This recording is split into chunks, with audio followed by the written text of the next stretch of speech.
Scrappers, by becoming a Patreon supporter, not only will you receive market news that other scrappers don't get, you will give us the ability to make more videos, more podcasts, and show you more ways to make more money with your scrap by becoming a Patreon supporter today.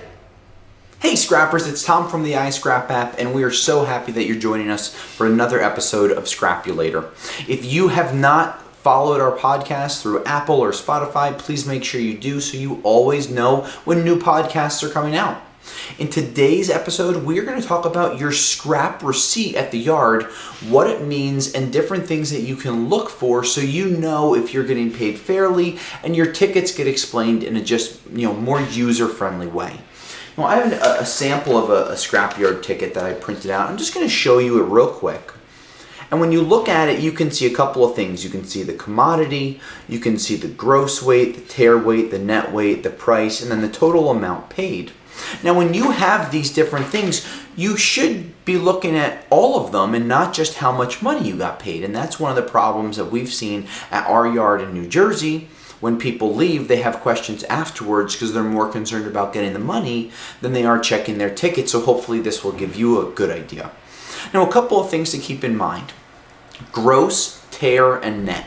Gross weight is the weight of everything that you have. Let's say that you have, a full truck of steel. Your pickup truck is full. You drive on the scale. Everything that's in the truck weighs 8,000 pounds. That includes the passenger. That includes the car, the tools, all of the scrap in the back. That's everything.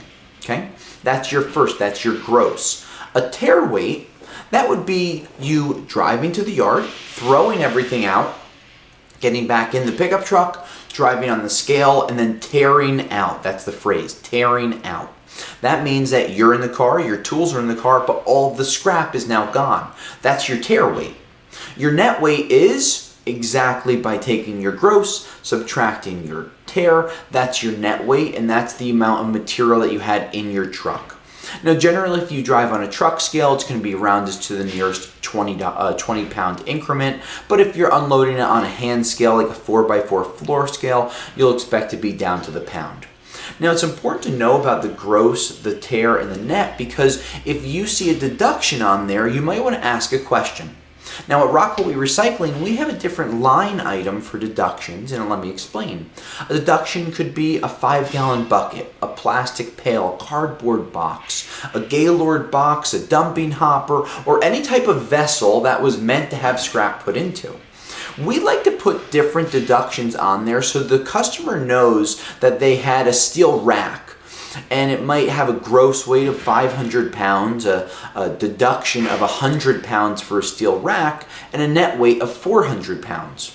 Now, very often in the past, if we just put 100 pounds in the tear, the customer didn't understand. But by having a bit of a description on there, 100 pounds deducted for steel rack, in your mind, you say, oh yeah, I did put my strip copper wire onto a rack. That steel rack is the weight that they're taking off. And when you do this, you want to be able to watch these weights, because what if they put the wrong classification in? You need to know what you have ahead of time, especially when you have more than 3 materials.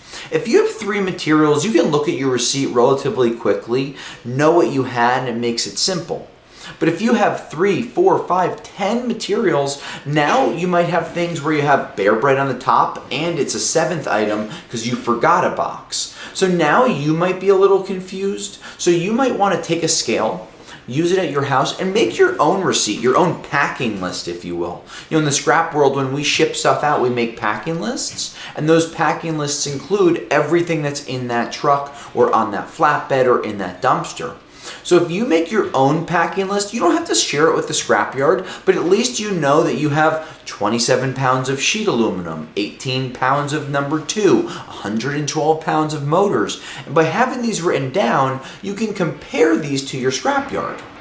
Now, are the weights always going to match? No, and scrapyards should be posting their scale certificates. At Rockaway Recycling, not only do we have our scales inspected by the state at least 1 to 2 times a year, we also have third parties come in every 3 months to do inspections on all of our scales, and we always post those. This way our customers, which would be you, the scrapper, know that we're not only maintaining our scales, but we're having it properly serviced and we're showing you that our calibrations meet. And scales are not always going to be exactly pound to pound. You might have 100 pounds on your scale and 99 pounds at the scrapyard scale. That is not something to get upset over. 1 pound difference is a 1% rounding error, and that happens with scales. It happens with big truck scales. It happens with small scales. I've talked to truckers that go and they ship, they're pulling 80,000 pounds at a time.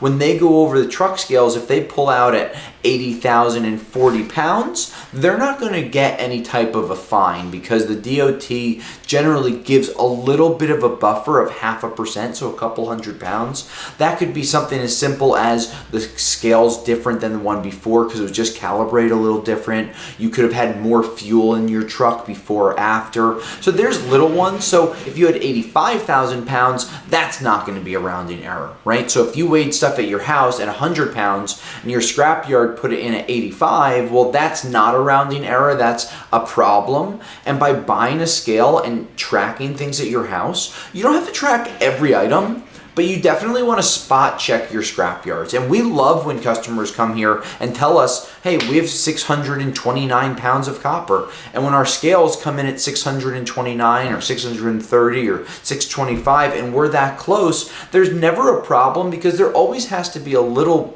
adjustment, a little percentage change.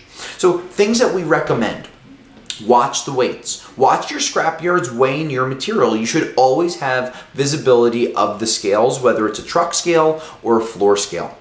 Ask your yard about the scale's accuracy. When did they have it inspected last? Can you test something? Let's say they have a dumping hopper. Here at Rockaway Recycling, we have dumping hoppers with the weights written on them. And once a week or so, a customer asks us to put the empty hopper on the scale just so they can see that the weight actually matches what's written on the side. It's a good check and balance for them, and it's a good check and balance for us. Know your laws. If you dump material out and you think that you were taken advantage of, do you have the right to put that material back into your van or your truck? Generally, if you throw something out until you get paid, it's technically still yours. So you might want to know the rules at your scrapyard in case you want to take something back or you're not happy with how your receipt looks. Double check tear weights. Hey, scrapyards make mistakes. We're all humans. We all have the ability to hit the wrong number or write the wrong thing down.